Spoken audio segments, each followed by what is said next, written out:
साजन।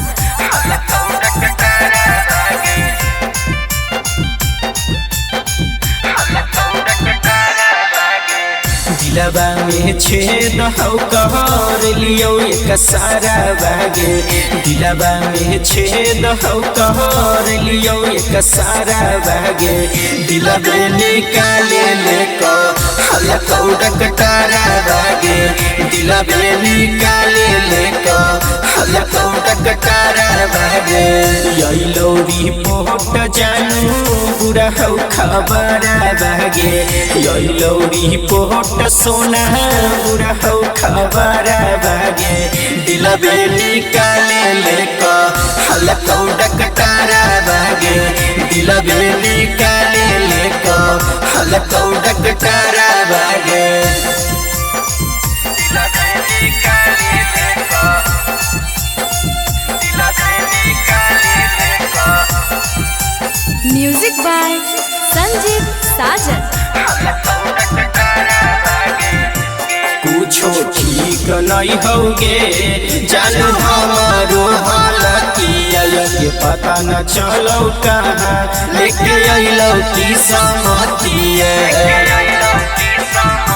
कुछो ठीक नहीं होगे जानू हमारो हालतिया के पता न चलो कहाँ लेके अइलो की समतिया।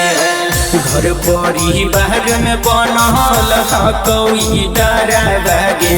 घर परिवार में बनल कोई डरा बागे। दिलबे निकाले ले को हलकौ डकटारा बागे। दिलबे निकाले ले को हलकौ डकटारा बागे। दिलबे निकाले ले को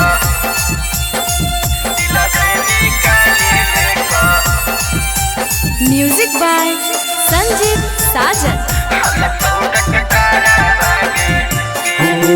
देखे आबो सब गाँव पूरा जबहरिया परेशान होगे। राम के सपपू बिहरिया देखे आबो सब गाँव पूरा जबहरिया परेशान होगे। राम के सपपू बिहरिया तू नहीं कानी होगे रखी हो धई राजा बागे। तू नहीं कानी होगे रखी हो धई राजा बागे। दिलबे निकाले ले को हलकौ डकटारा बागे। दिलबे निकाले ले को हलकौ डकटारा